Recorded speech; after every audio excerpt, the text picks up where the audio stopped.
Assalamualaikum warahmatullahi wabarakatuh. Kita review dulu ya babnya pendapatan. Sumber dari slide ini tetap sama, pakai punyanya Keisho dan Dwi.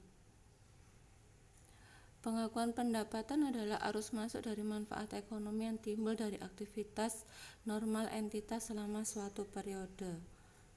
Nah, ini ada klasifikasi pengakuan pendapatan berdasarkan sifat transaksi. Jika tipe transaksinya penjualan dari persediaan, maka pendapatannya dari penjualan barang tersebut. Waktu pengakuan pendapatan pada tanggal penjualan atau pengiriman. Untuk pemberian jasa, pendapatannya dari penjualan jasa tersebut. Waktu pengakuan pendapatan, jasa telah dilakukan dan dapat ditagih. Untuk perizinan penggunaan aset seperti sewa, royalti, dan lain-lain. Waktu pengakuan pendapatan seiring waktu atau saat aset digunakan. Kalau penjualan aset selain dari persediaan, dari keuntungan atau kerugian pelepasan aset, waktu pengakuan pendapatannya tanggal penjualan atau pertukaran.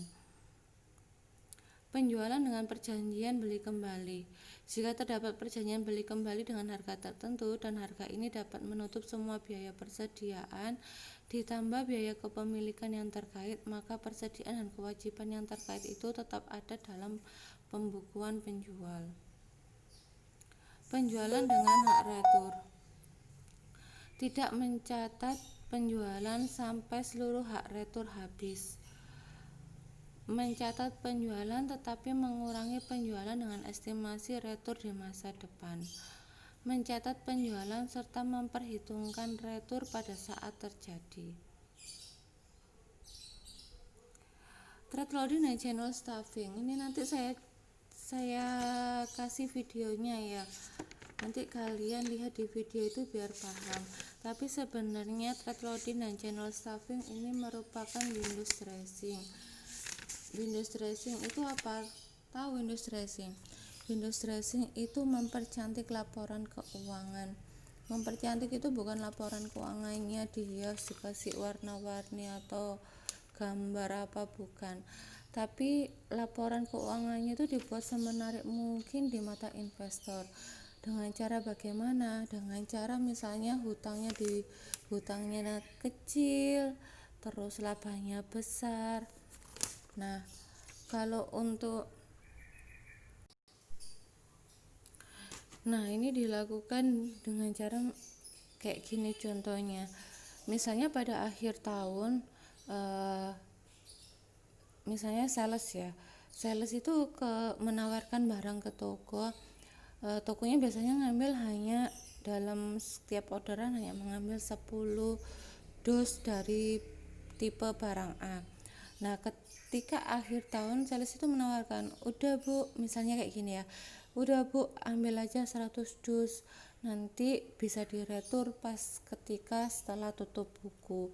Jadi kesimpulannya pada saat akhir tutup buku itu penjualannya akan nampak tinggi, tetapi nanti setelah awal tahun itu barang tersebut diretur oleh toko, karena menurut toko itu kan kebanyakan, dalam artian sales itu sebenarnya hanya nitip aja, tetapi di laporan keuangan akan nampak bahwa penjualannya akan tinggi, padahal itu sudah ada perjanjian dengan toko bahwa itu akan ditarik kembali atau bisa diretur setelah tutup buku. Nah, itu merupakan kegiatan Windows dressing ya. Jadi Windows dressing itu mempercantik laporan keuangan dengan cara-cara yang seperti itu. Metode untuk kontrak konstruksi itu ada dua metode kontrak selesai sama metode persentase penyelesaian. Nah, kalau metode kontrak selesai ini untuk konstruksi ya, perusahaan itu nggak akan mengakui pendapatan maupun biaya atau laba sebelum kontraknya selesai. Tapi kalau metode persentase penyelesaian, perusahaan akan mengakui pendapatan, biaya maupun laba tergantung dari termin atau penyelesaiannya. Jadi misalnya gini, kalian ada kontrak dengan saya, kalian membuatkan saya gedung, nah ketika kalian sudah mondasi itu misalnya selesai 25%, kalian akan mengakui pendapatan, biaya maupun laba 25%. Jadi pada saat 25 selesai kalian bisa menyelesaikan, kalian akan mengakui pendapatan dan biaya maupun laba. Ketika kalian udah bisa menyelesaikan sampai tembok, sampai udah mau jadi misalnya 50%, nah pada saat itu kalian juga akan mengakui pendapatan dan biayanya. Tapi beda sama kontrak selesai. Kalau kontrak selesai, kalau belum jadi bangunannya, nggak akan mengakui apa-apa. Nah, ini contoh metode persentase penyelesaian, bisa kalian lihat di buku ya, bukunya Keisho halaman 523. Nah, ini contohnya atau soalnya di halaman 523 ya. Contoh metode persentase penyelesaian. Untuk mengilustrasikan metode persentase penyelesaian, asumsikan bahwa Hardart Construction Company memiliki kontrak yang dimulai pada bulan Juli 2007 untuk membangun sebuah jembatan senilai 4,5 juta. Jadi misalnya saya bikin kontrak dengan kalian bahwa saya minta membangunkan sebuah jembatan, saya akan membayar senilai 4,5 juta yang diharapkan selesai pada bulan Oktober 2009 dengan estimasi biaya sebesar 4 juta. Berkaitan dengan periode konstruksi tersebut, ternyata pada akhir tahun 2008 estimasi total biaya telah meningkat sebesar dari 4 juta menjadi 4,050 juta. Nah, kalian lihat ini ya. Biaya sampai tanggal ini 2015 itu sebesar 1 juta. Jadi maksudnya 2015 itu kalian sudah mengeluarkan biaya sebesar 1 juta. Nah, 1 juta ini dapat dari mana? Itu nanti saya sebutkan di soal ujian saya. Nah, estimasi biaya untuk menyelesaikan tadi kan di awal, ini tahunnya salah ya, tahunnya 2007 ya, biar kalian nggak bingung. 2007. Nah, 2007 ini biayanya kan masih 4 juta. Ketika 2008 itu baru biayanya meningkat menjadi 4,050 juta. Oke, balik 2015 ini 2007 kalau di buku ya. Biaya sampai tanggal ini 1 juta. Estimasi biaya untuk menyelesaikan 3 juta. 3 juta dari mana? Dari 4 juta dikurangi 1 juta.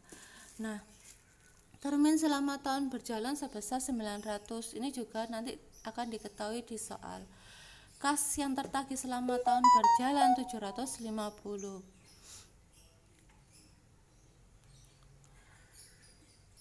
Jadi ini maksudnya gini, kalian kalau misalnya bisa menyelesaikan 25%, itu terminnya senilai 900.000. Tapi kas yang tertagih kalian nagih ke saya itu kalian hanya dapat 750.000 aja dari saya. Itu maksudnya. Tahun 2016 biaya sampai tanggal ini 2916.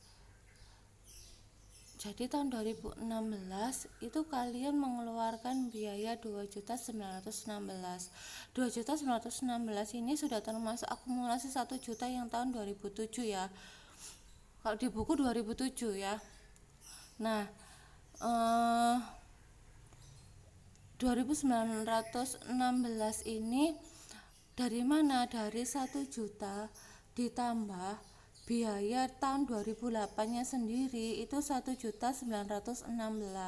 Ini juga nanti akan diketahui di soalnya. Jadi biaya untuk tahun 2008 itu 1.916 ditambah biaya tahun 2007 1 juta, jadi total biaya sampai tanggal ini 2.916. Berarti estimasi biaya untuk menyelesaikannya itu kurang 1.134. Jadi 1.134 itu dari mana? Dari 2.916 dikurangi sama 4.050 itu ketemulah 1.134. Nah ini sama ya, terminnya itu 2.400.000 tapi saya baru bisa bayar ke kalian 1.750.000. Nah, yang berikutnya, tahun berikutnya, biaya sampai tanggal ini 4.050. 4.050 itu udah akumulasi biaya tahun 2000, tahun sebelumnya, tahun 2008 dan 2007. Jadi biayanya tahun 2009 sendiri itu 1.134, sehingga biaya sampai tanggal ininya itu 4.050 dari 1.134 ditambah 1.916. Nah, untuk jumlah biaya itu di buku udah diketahui di ilustrasi 18-7 biar kalian nggak bingung. Oke, gitu ya. Estimasi biaya untuk menyelesaikan nol karena kan udah selesai, udah mengeluarkan semua biaya dan bangunannya udah jadi. Termin tahun berjalan tahun 2009 itu 1.200.000, tapi saya bayar 2 juta untuk melunasi. Kalian lihat kasihan tertagih. 750 ditambah 1.750 ditambah 2 juta, totalnya 4,5 juta sesuai dengan kontrak. Terminnya juga kalian lihat ya, 900.000 ditambah 2.400.000 ditambah 1.200.000, 4,5 juta sesuai dengan kontraknya.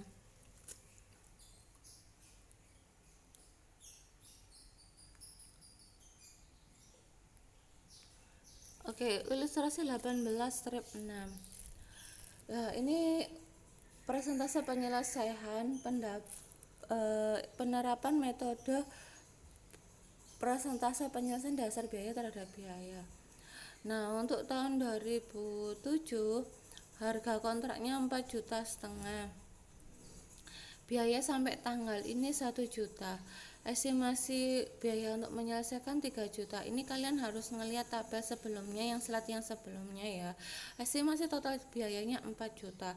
Estimasi total laba kotornya 500 dari mana? Dari harga kontrak 4,5 juta dikurangi total biaya 4 juta. Sehingga ketemu laba kotor sebesar 500.000. Nah, 25%. Persentase penyelesaiannya adalah 25%. 25% ini dari mana?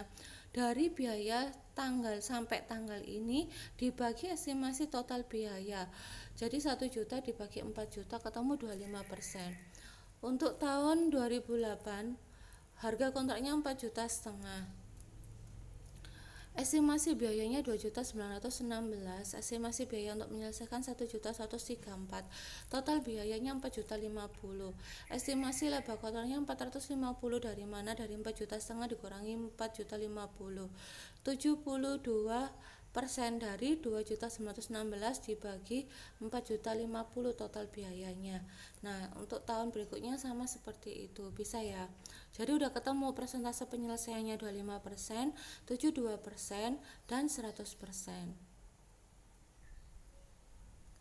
Ilustrasi 18-8.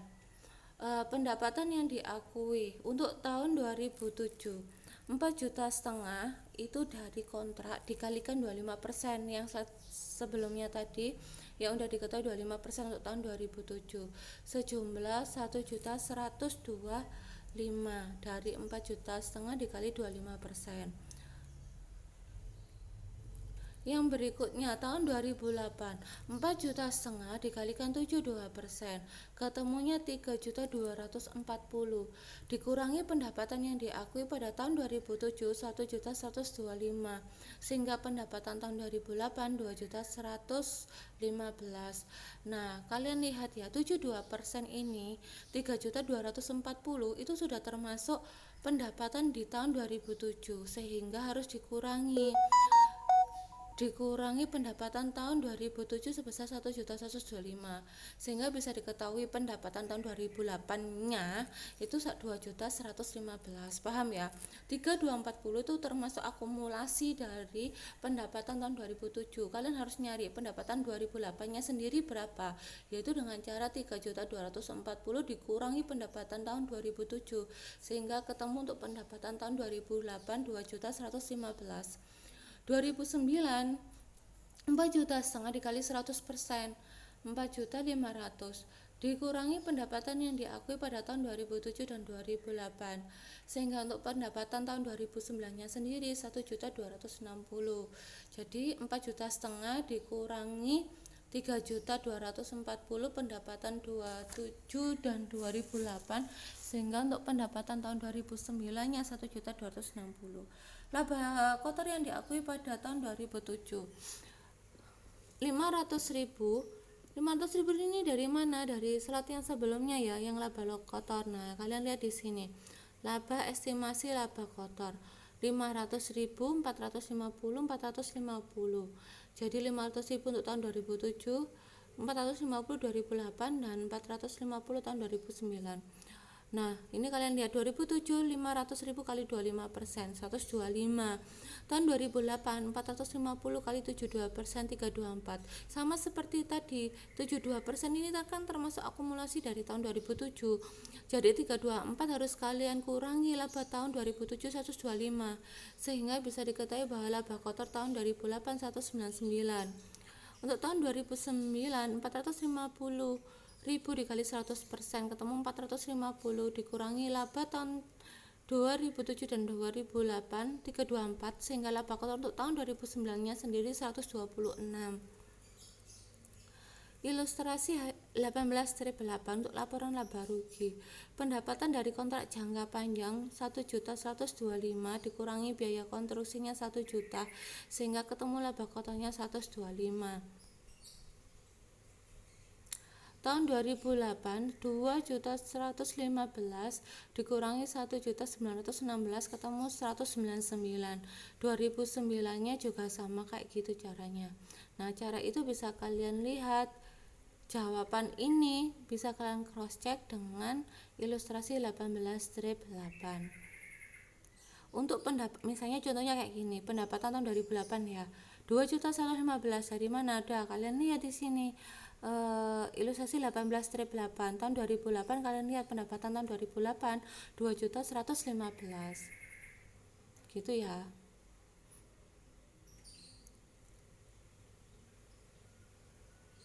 Untuk biayanya kok ketemu 1.916 dari mana? Tadi kan udah saya jelaskan di slide yang sebelumnya, atau bisa kalian lihat di ilustrasi 18-7.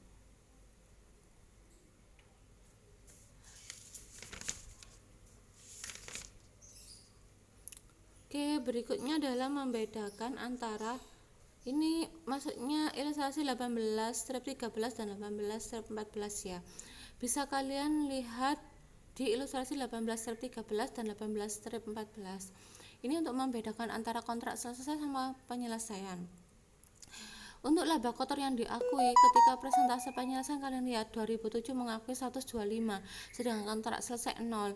2008 mengakui 199, kontrak selesai 0. 2009 mengakui 126, kontrak selesai 450. Hal ini membuktikan bahwa kontrak selesai nggak akan mengakui pendapatan ataupun laba dan biaya selama kontraknya belum selesai atau belum jadi bangunannya. Beda sama persentase penyesuaian, tergantung terminnya. Jadi kalau udah selesai termin 1, dia akan mengakui pendapatan, biaya dan laba. Itu adalah perbedaannya. Nah, ini adalah laporan laba rugi untuk metode kontrak selesai. Kalian lihat 2007, 2008 tidak ada pendapatan, biaya dan laba yang diakui.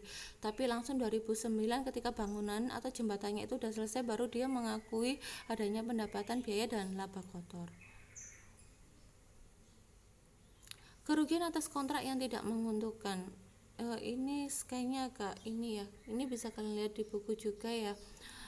Misalnya tahun 2007 mengestimasi bahwa harga kontraknya adalah 4,5 juta.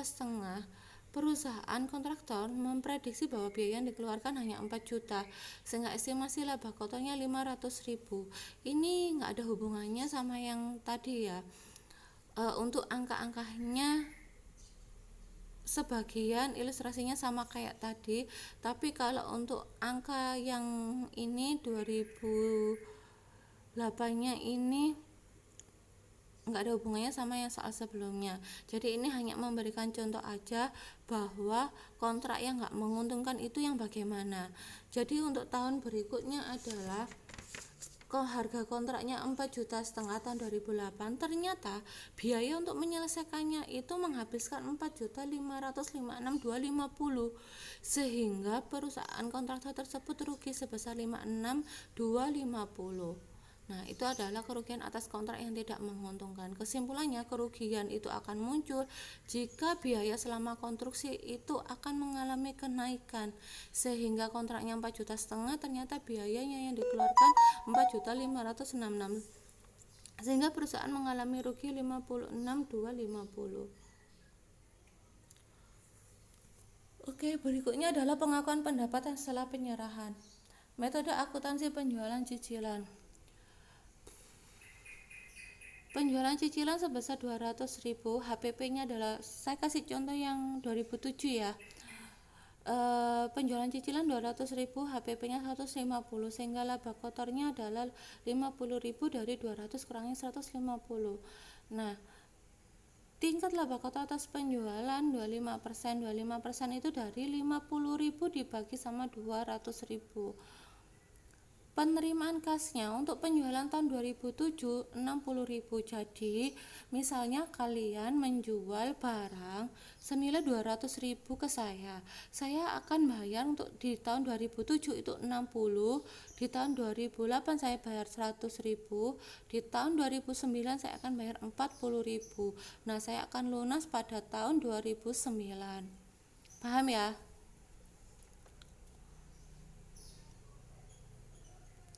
Kalau yang untuk tahun 2008 sama ya caranya kayak gitu. 24% dari 60.000 dibagi 250. Nah, kalau untuk tahun 2008 kalian menjual barang kepada Mr. B sebesar 250.000.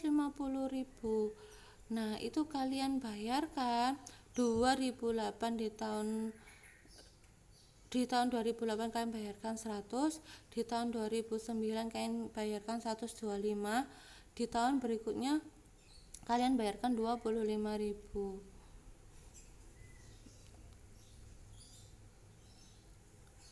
Kalian lihat jurnalnya untuk penjualan cicilan.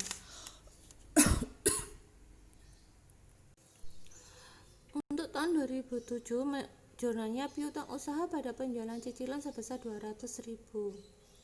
Nah,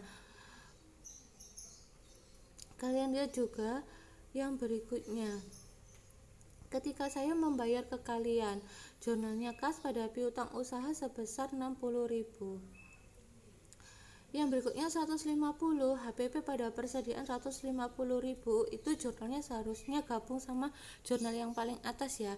Jurnal ketika penjualan kalian menjurnalnya piutang pada penjualan 200.000, HPP pada persediaan sebesar 150.000. Pada saat bayar kalian baru menjurnal kas pada piutang usaha sebesar 60.000. Bisa ya ini ya. Yang untuk yang berikutnya,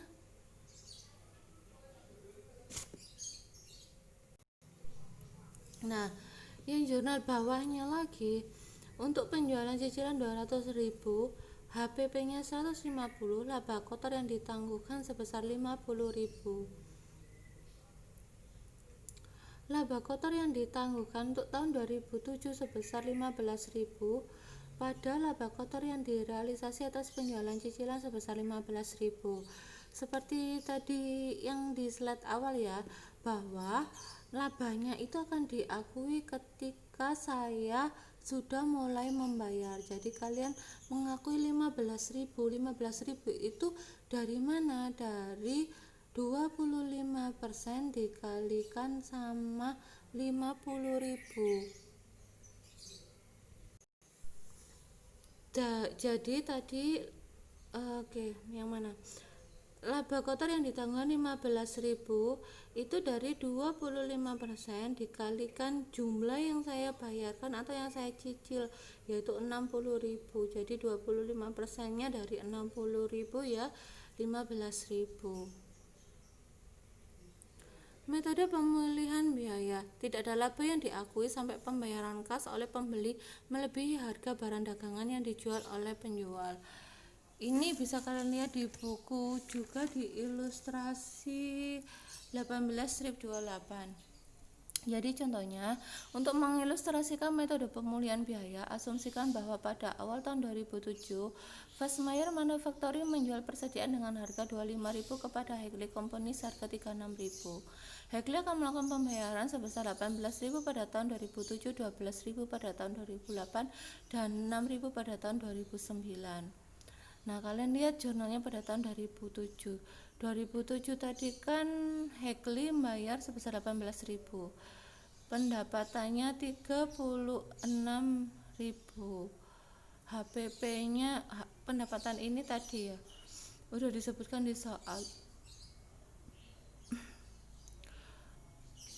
HPP-nya 25.000 sehingga laba kotor yang ditangguhkan sebesar 11.000.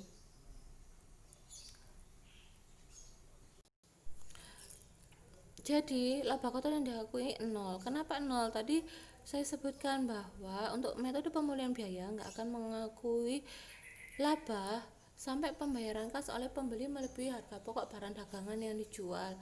Jadi untuk penjualan sebesar 36.000, HPP-nya 25.000, berarti laba kotornya kan 11.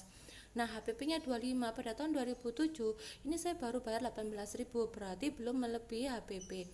Untuk tahun 2008, saya membayar sebesar 12.000. Kalian lihat laba kotor yang diakui sebesar 5.000. 5.000 dari mana? Jadi total pembayaran saya 2007 sama 2008 sebesar 30.000 kan. Nah, HPP-nya kan hanya 25. Berarti laba kotor yang diakui sebesar 5.000. Paham nggak? Paham ya? Udah. Tahun 2009. Tahun 2009 kas yang tertagih sebesar 6.000. Nah, ini 6.000-nya tadi kan HPP-nya udah kan, udah terpenuhi, udah melewati kan.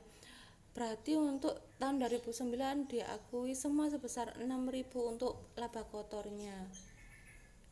Bingung?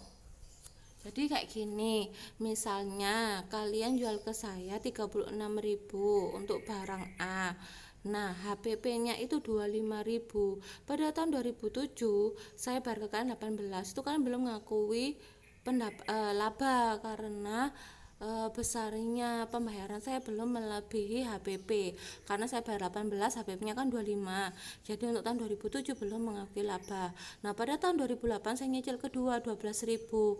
Nah, total cicilan saya kan udah 30.000 kan, 18 sama 12, 30.000. HPP-nya 25, berarti tahun 2008 kan sudah bisa mengakui laba sebesar 5.000. Dari 30 kurangin 25. 2009-nya saya bayar 6.000 ke kalian. Nah, itu kalian akui semua labanya 6.000. Jadi kesimpulannya atau gampangannya gini, atau kalau masih bingung gampangannya gini, kalian jualan ke saya 36, saya bayar 18 kan nggak ngakui laba karena modal kalian 25. Pada cicilan kedua 12 kalian udah ngakui laba 5.000. Nah, cicilan terakhir 6.000 itu tinggal labanya kalian aja. Paham ya? Oke, sekian review dari babnya pendapatan. Terima kasih.